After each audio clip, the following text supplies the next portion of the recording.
Today on the Bandrew Says podcast, we'll be discussing Facebook banning all news in Australia, Sennheiser selling off their headphone business, and a whole lot more, so go ahead and stick around. Let's start with the biggest news of the week, and that comes from Facebook banning all Australian news outlets. This began because Australia was proposing a new regulation or a new law that would require social media sites like Facebook and Google to actually pay the news outlets for hosting their links.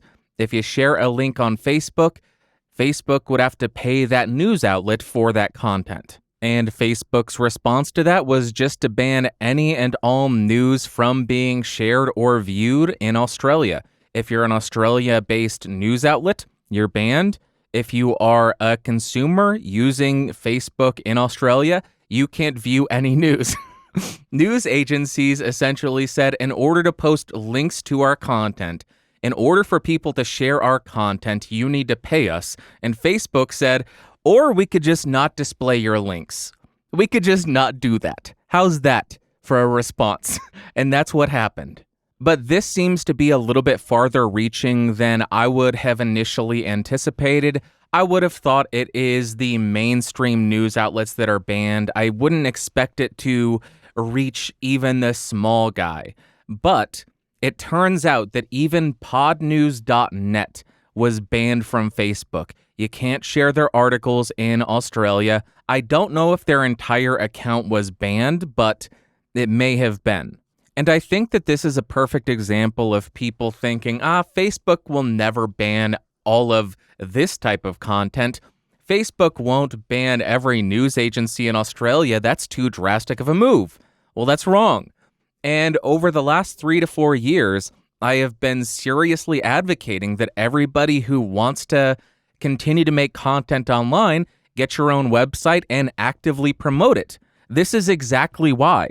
You may not be doing anything wrong, but there could be a change to governmental regulation, or perhaps the companies change their terms of service, and ergo, you get banned.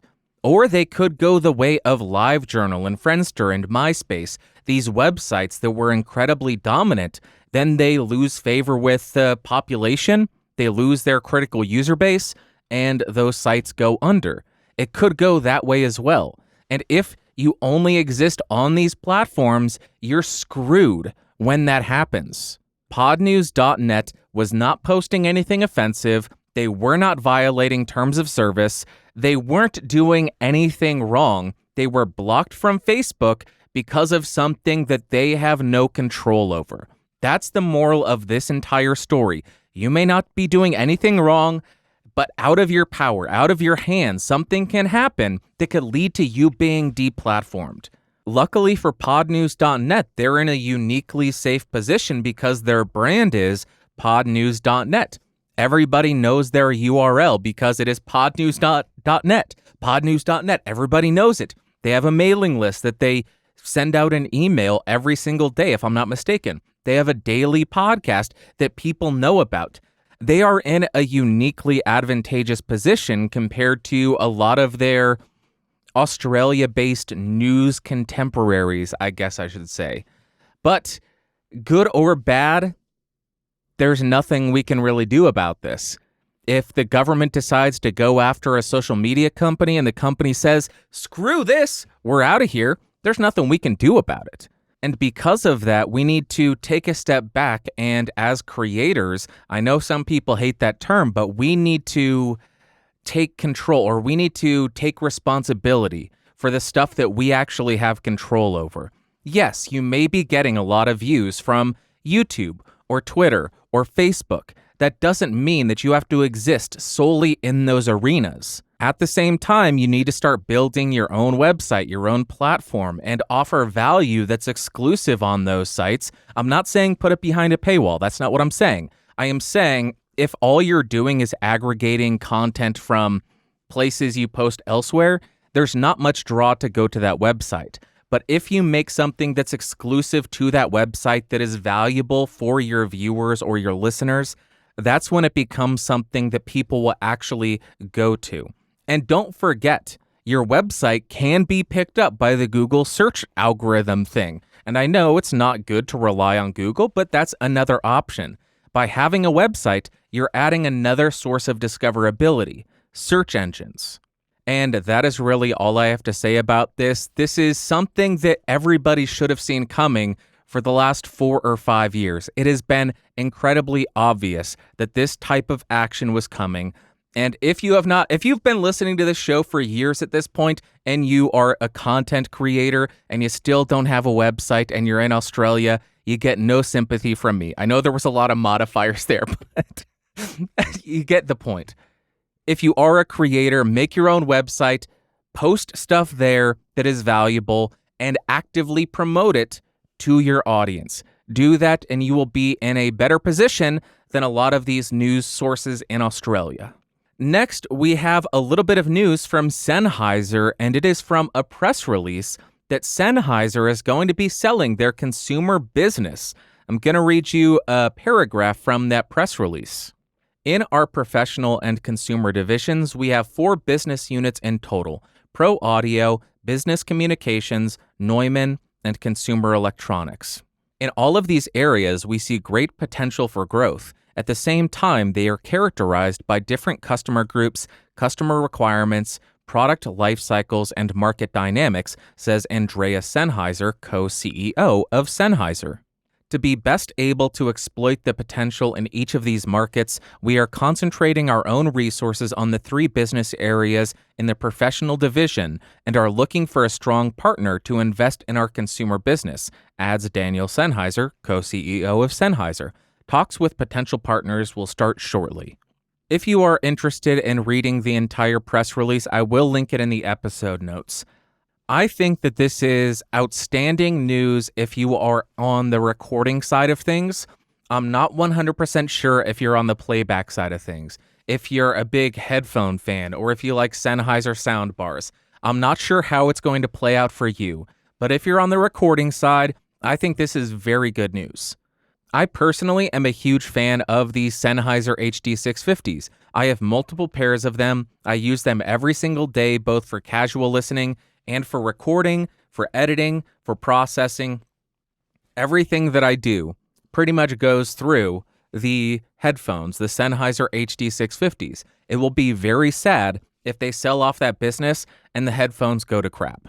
But on the other hand, I am probably even more of a fan of the recording side of Sennheiser's business, mainly the Neumann brand. I love the Neumann U67. It's one of my favorite studio microphones, which is why I'm using it right now. They make one of my favorite handheld microphones, the KMS 105. It is an outstanding microphone. Hell, even my studio monitors are Neumanns. I love what Neumann does. So if this move means they're going to be committing more resources to developing their recording side of things, their microphones, meaning we may get new microphones, maybe we'll get more monitors, maybe we'll get a Neumann audio interface or a Sennheiser audio interface. I think that is very exciting because I love what they do already. I want to see what they do if they focus solely on that. And in conclusion, we will have to wait and see what happens with their consumer-based side of audio, their headphones, their sound bars. Hopefully it doesn't go the way of, I think it was AKG and Harman Kardon who got bought out by Samsung. I don't really use many of Harman Kardon's products. I do use AKG. And with that acquisition, we saw a huge blunder, in my opinion, where they shut down their Austrian factories, leading to the founding of a great company, Austrian Audio. All the ex-AKG folks moved to Austrian Audio and made some amazing microphones. We'll just have to wait and see what happens with that. And as far as the recording side of things, I am beyond thrilled about this. I love the idea of them having more resources and hopefully more time and capital to work on improvements and innovations.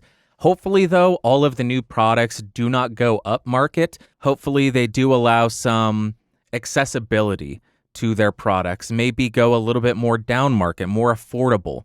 I know for Neumann, affordable would be sub $500. I think the cheapest microphone they have is $700 right now. I will link the press release if you want to read more in the episode notes down below. Now let's jump to what you had to say, and the first comment comes from Phil AFXS. He says, Undo Send made me think of the Gmail feature where after sending an email, it lets you press the similarly named button for a while before actually sending the message, in case of typos, having forgotten something, thinking that maybe it wasn't a good idea after all, etc. So I would assume it's prior to actual publication opposed to a standard delete button. Phil, thank you very much for your comment and your input here. To me, it sounds like it's less of an undo send button and more of a quote-unquote delay publication button. And to be honest, I think Twitter has two features already that complete this function. First one being save as draft. You can write a tweet, you can close it out, and it will say delete tweet or save as draft. That allows you to hold on to an idea, hold on to a tweet before you post it, come back to it, revisit it, reread over it, and then send it if you want to. And the second feature is schedule post, which is pretty self-explanatory, meaning you schedule when you want your post to go live. Both of those features accomplish the same thing. They allow somebody time to think over their tweet. They allow the tweeter to reread over it, make sure everything is correct, and then post it. So I think it's a silly feature if Twitter wants to roll this out and make people pay for Twitter Premium so you can undo send, when you have three options. Delete the tweet after you send it, which is essentially what I thought it was, or you could save as draft, revisit it at a later time to make sure you want to post it, or schedule post and schedule the post to go live at a later time, which is another option that you point out here. All of those are features that already exist. If Twitter wants to charge people for it and people are dumb enough to pay for it, more power to them. If you're listening to this, I would not recommend paying for that. I wouldn't recommend giving Twitter your payment information in the first place. Next, we have a comment from, but what does the Bible say? Bandrew, first off, thank you for the inclusion on your show. As a 20-year submarine sailor, I see low life as an honor. It's kind of like deplorable. I'm used to being called pigboat sailor, bubblehead, knuckle dragger, and way worse, words that God doesn't appreciate me using, but that life has given me extremely thick skin. Thank you very much for the comment, Rodney. I had to include this because I respect it. I respect it because I was called names growing up, I was picked on growing up, and that all helped me develop a relatively thick skin. If I did not have that thick skin, I would not be on the internet posting videos and podcasts and sharing my opinions. You need to have a relatively thick skin to be able to survive that, especially if you get any kind of following, because you will have people saying some very mean things about you. It is hilarious. And honestly, I think that may be why I get along with a lot of vets, because we can go back and forth and none of us are going to be offended. They will call me a name, I will go back at them, and nobody gets hurt. Everybody walks away and says, hey, that was funny when I called you that really offensive and hurtful name. And I think that's why I'm like that, why I'm able to be on the internet. And for a civvy, for a dirty, stupid, low-life civvy, I think I get along with vets pretty well. I don't know why I'm talking about this. Thank you very much for the comment, Rodney. Last comment comes from a Stargate Pioneer. He says, hey, Bandrew, thanks for the better podcasting shout-out. You are correct in that we have used our USB/XLR dynamic handheld microphones when we travel. The USB connection goes to our laptops where we connect to each other. The XLR goes to the Zoom H5 or Zoom H6, so we can record a computer-free local audio track. We use a combination of the ATR 2100, AT2005, and Samson Q2U since we each own all three. However, this setup could change for us this year as we both have the Zoom PodTrak P4 now. If what I understand is correct, the P4 has a built-in mix minus, so we won't need to do two connections. If true, we could use XLR-only microphones to connect and record a local track. However, we will likely still be recommending this type of USB XLR microphone for new podcasters that do not want to or cannot invest in more expensive gear. Again, thanks for the shout out and thanks for your show. I can definitely see Spotify investing its next $200 million into your property. Take care, SP. SP, thank you very much for the comment and the always insightful response. I too have the Zoom PodTrak P4. I don't know if there's an automatic mix minus for the USB. I do believe that there is an automatic mix minus if you use the 3.5 millimeter output to a phone. That is my recollection, but I do appreciate the comment, and $200 million for the BSP, I will happily accept, and then I will contribute a bunch of money to better podcasting. The BSP and BP by SP and BS works well for me. All right. Thank you very much, SP. I appreciate you. Now let's jump to my favorite part of this show, the Ask Bandrew segment.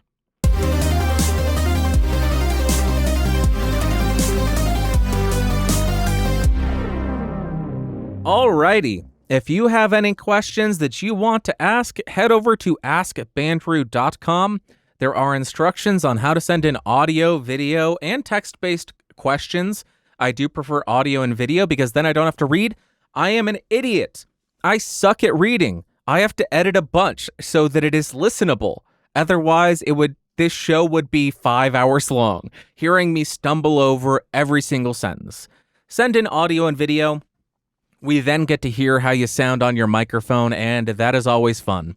First question comes from Willow. They say, I was having fun browsing for mics, and the mic that caught my eye is the Blue Mouse. I looked up a review, but the only one that came up was really old, 2012.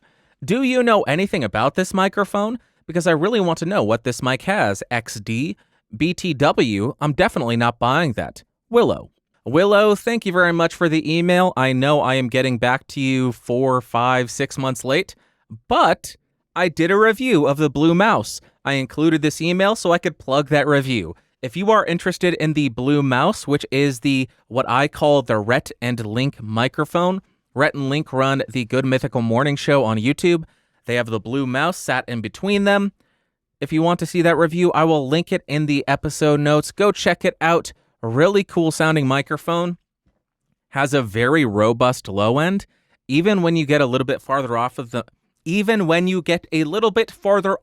microphone, speak clearly, you get that warm low end, which was pretty cool. Next, we have a voice submission from Brahm. Take it away, Brahm. Hi, Bandrew. I love your show. I have 2 different questions for you. Well, no, I have a lot of questions, but I have 2 questions that I want to ask today. First, a few of my friends asked if I could help record a podcast for them, since I regularly record music and I have the equipment for it, but I've never really actually recorded spoken word. I'm thinking it's fairly straightforward and that I'll learn a lot during the first few tries, but what I'm mostly interested in is how I can help them improve their microphone technique. Do you have any ideas? I'm thinking that I'll need a headphone to monitor themselves, or any other crucial tips for someone new to this?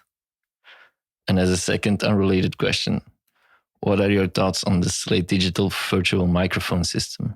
Have you tested it, or do you plan on testing it? Do you have any specific opinions about these mics?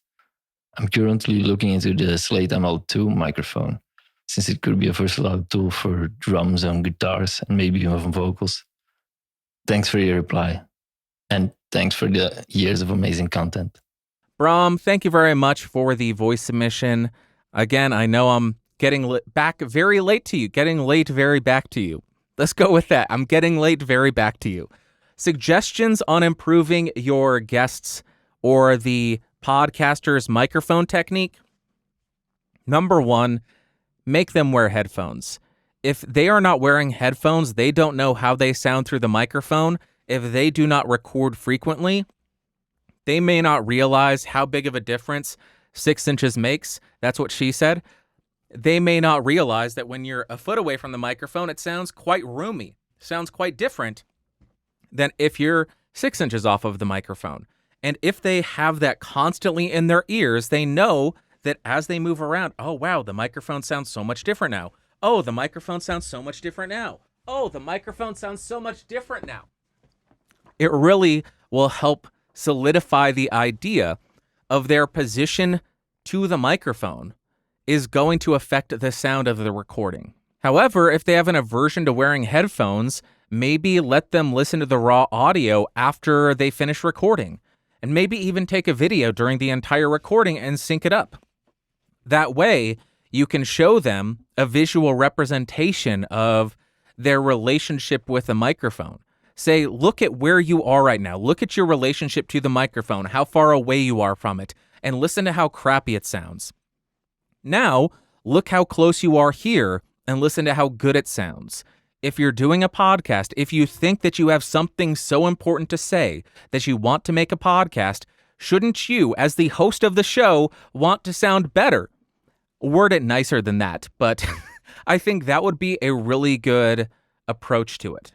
Force them to wear headphones so they can actually hear how their position to the microphone affects the sound of it, and then also take video and sync it up with the raw audio so they can hear, and you can point out to them what their relationship with the microphone, the distance and the placement, how that affects the sound as well. Or if they're just terrible with it and they don't want to do any of that, make them wear a headset. Make them wear a headset microphone. That way they're always at the same position. And then you ask for my thoughts on the Slate Digital virtual mic system. I have no real opinions on their system because I have not used it, but I have seen plenty of praise of Slate's work online for years at this point. People seem to love Steven Slate's work. I have no doubt that the Slate digital microphone system works well, and I have no aversion to microphone emulation. I'm sure that you saw my review of the Townsend Labs Sphere L22. Full disclosure, that was sent to me to do the review, but I did a lot of comparisons between the microphone models they were modeling, the emulations, versus the actual microphones that they were trying to emulate. And was it an exact copy? No, it wasn't exact, but it was close enough, got you the same vibe, got you the same feel, a relatively close sound. And for most people, I think that's good enough, especially when you want the alternative and it's $10,000. A $1,500 microphone, or for the VMS, I think it's $800. That's much more affordable than buying $150,000 or $300,000 worth of microphones. So unfortunately, I don't have any real in-depth thoughts on Slate because I have not used it, but I'm sure that it works well. I'm sure that it's effective because it is so popular. People seem to love it. I see praise for it all the time, and pretty much praise for everything Steven Slate does. It wouldn't be popular and he wouldn't be getting that praise if it wasn't actually good. Sorry I can't be more help, but hopefully that provides you some answers. Next, we have a email from Avi. They say, I love your work and I've got a question. I've been using a Sound Devices Mix Pre 3 with the Shure 87A. That setup is great. I just have to move the Mix Pre 3 to a new location. I'm leaving that in so you understand how bad of a reader I am. I stumble over my words all the time. Anyway, I tried replacing it with a Focusrite 2i2 3rd Gen, and the recording level is so low, even with the gain up really high. Any suggestion for making the 87A recording louder without adding some type of activator to the mix? If not, what other interface do you recommend that's got more gain for the 87A? Thanks, Avi. Avi, guess what? I have that microphone. I have a similar interface. I have that exact interface, but it's in the other room. I didn't want to bring it in here, so I recorded on the 8. I did a test. Here's the test that I did for you. Let's just do that. Okay, I think the best way to answer the question is to test out exactly what you're asking about. So currently I have the Shure Beta 87A, which is a handheld condenser microphone. I have this connected to the Focusrite 18i20 2nd Gen, which has nearly identical preamps to the 2i2 3rd Gen, just a very slight difference in the noise. Yours will be 1 dB quieter. And on the interface, I have my gain set to around 330. I may be able to bring it up to 4 o'clock. 4 o'clock's a bit much. We'll roll it back. 330 safe. And we're hitting around -12 to -9 dB, which is right where you want to be. As far as it being this quiet, That's to be expected. I'm looking at the specs of the 87A. The sensitivity is negative 52.5 dB. That's dynamic microphone level. This is an incredibly quiet condenser. You should be expecting that. Then you ask, is there a way to get more level out of the microphone without getting some kind of microphone activator? Unfortunately not. There is nothing you can do there. The 18i20 or the 2i2 3rd gen has an EIN of negative 128 decibels, which is pretty respectable. If you do need more gain, you could go with something like the SSL2 or SSL2 Plus. I believe those have a touch more gain and they have a 2 dB quieter EIN, if I'm not mistaken. Double check me on that. I'm doing all of this from memory, but as far as getting louder signals out of it that are much quieter, it's going to be difficult to do. You're going to be paying for a much more expensive interface, twice as much. That's what the SSL2 goes for, about $230. And that's the downside of having a microphone this quiet. If you do want to get a microphone activator, you're not able to get a normal one like the Clark Technic Mic Booster or the Cloudlifter CL1 or the Fethead. What you would need to do is get something like the Fethead Phantom. That allows you to boost the signal, but it also continues to pass phantom power through to the microphone. And since you are using a condenser microphone, you need to do that. If you end up getting one of the regular microphone activators, you'll find that your microphone just does not output any signal because the microphone is not getting any phantom power. That's one of the big reasons for one of the microphone activators. It boosts the signal by utilizing that phantom power, and then it blocks any power, any voltage from making it through to the microphone. And that is incredibly important on old ribbon microphones, which I think may have been one of the main reasons why they developed them. Cloud is a ribbon microphone maker. So he made a bunch of microphone activators that boost the signal, block the phantom power, therefore you don't damage the ribbon. And I think that's pretty much all that I have for you. I am sorry to be the bearer of bad news. The 87A is just incredibly quiet for a condenser at negative 52.5, maybe the quietest condenser I've ever seen, and short of buying a much more expensive interface, which will give you a 2 dB quieter self-noise, it's not going to do you any benefits there. And on top of that, the EIN of the microphone is 23.5 dB. Alan from SoundSpeeds just did a video on this. It's a really loud, really loud self-noise. Almost 24 decibel self-noise. That is bonkers. So I apologize to be the bearer of bad news. Best of luck to you. Let us know what you decide on in the comments on YouTube. Let's jump to another question. Bandrew, thanks for taking my message. I don't think I have a lot of time because Sylvie will be back soon. Now, last week, you took a voice submission from her, but I know she's just trying to hide the truth further by mixing it with fact. Why else would SylviBot be so quick to slide the Reverend Jesse's Android theories under the rug? She didn't even mention androids once in her 4 minutes of furry talk. Before we get to that, though, you slyly brought up some additional people behind the curtain, the Mormons. These people have constantly been capitalizing on the interest in the paranormal. For example, werewolves and vampires, romanticizing them for the young, impressionable readers, making them think they have nothing to fear. Thanks, Stephanie Meyer. Twilight is still holding us back from seeing the truth even today. But ultimately, we can't blame them because they're simply part of an even larger disinformation campaign. I completely understand that you need to be careful and can't just come out and say what you seem to already know. You do value your life after all. But I was able to follow the crumbs you left for me, and not only the Mormons, but the bear with a hole in his pants. I would never have realized on my own that Build-A-Bear had such an insidious purpose. Not only can you make Mormon-style bears there, but they allow you to put personally identifying tags inside of them and even include microchips. Who knows what these chips could be broadcasting into the brains of the most vulnerable among us. One thing is certain about the toys, they are a slippery slope to furrydom. This last week, after a stakeout of my local Build-A-Bear, I managed to snatch a freshly created monstrosity from an unsuspecting child and dissect it to learn more about these computer boards they put inside. It played a repeating message of "I love you."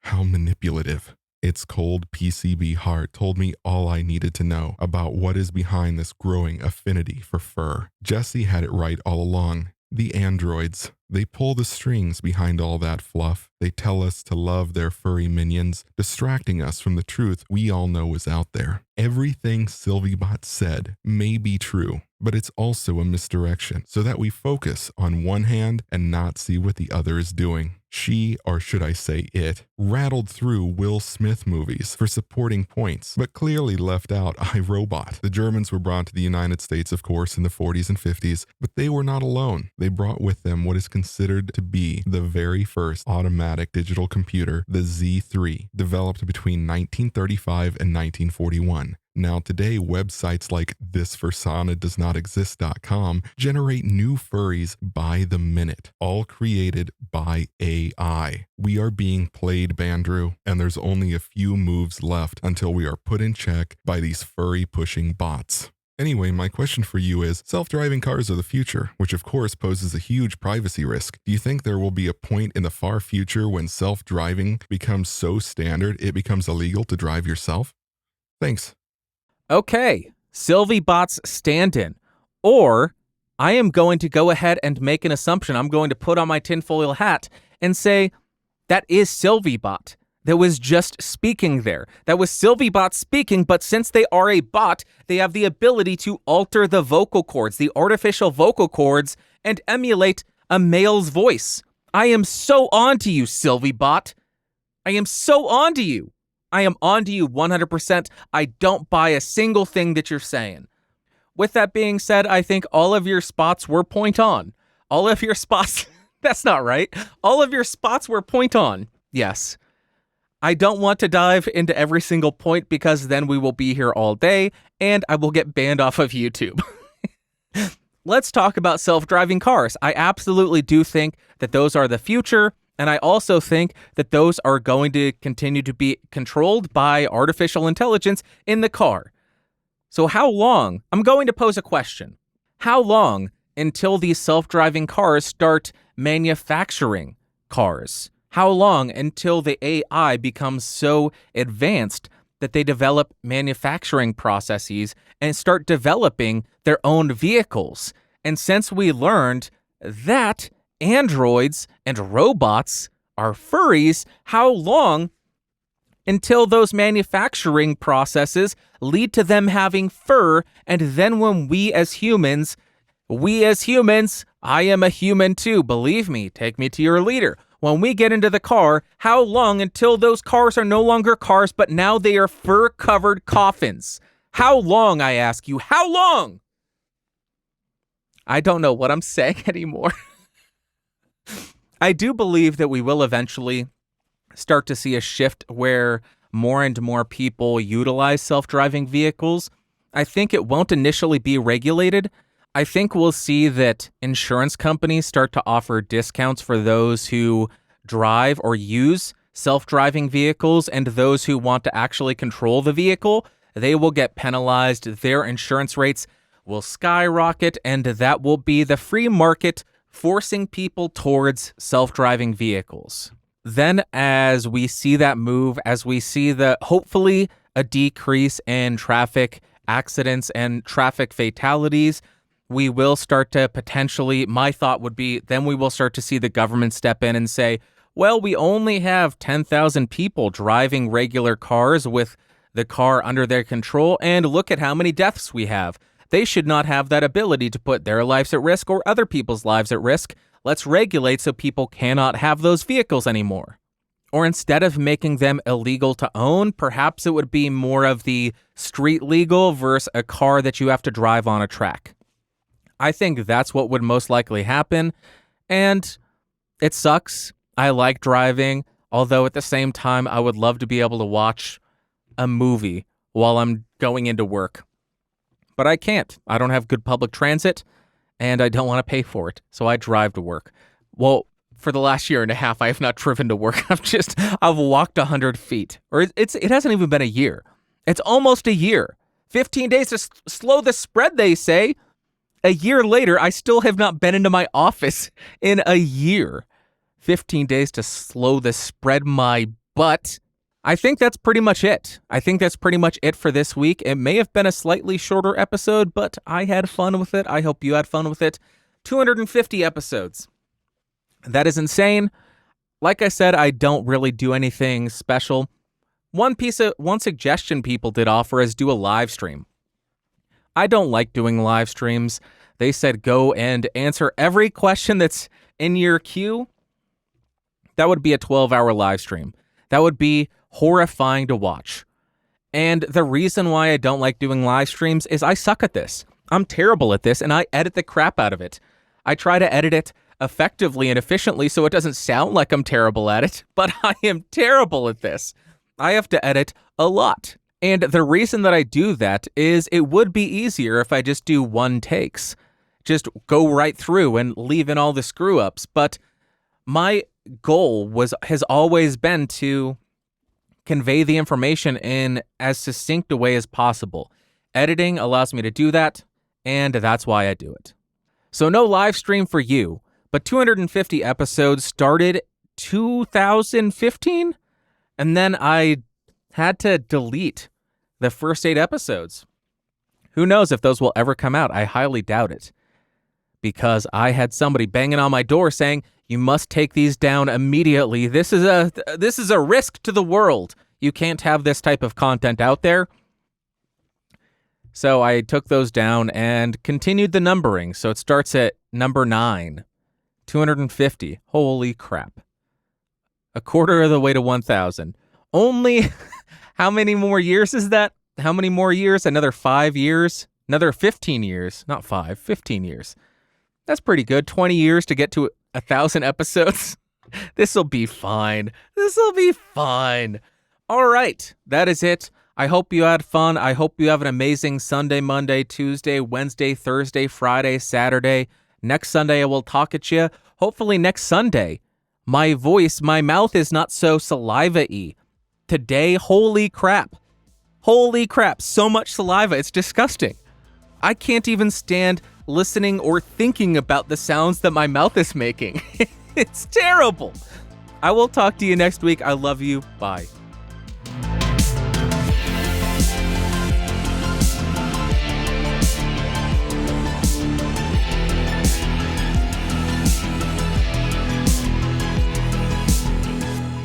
This has been a Geeks Rising production. Your executive producer is Bandrew Scott. For more information, head over to www.geeksrising.com.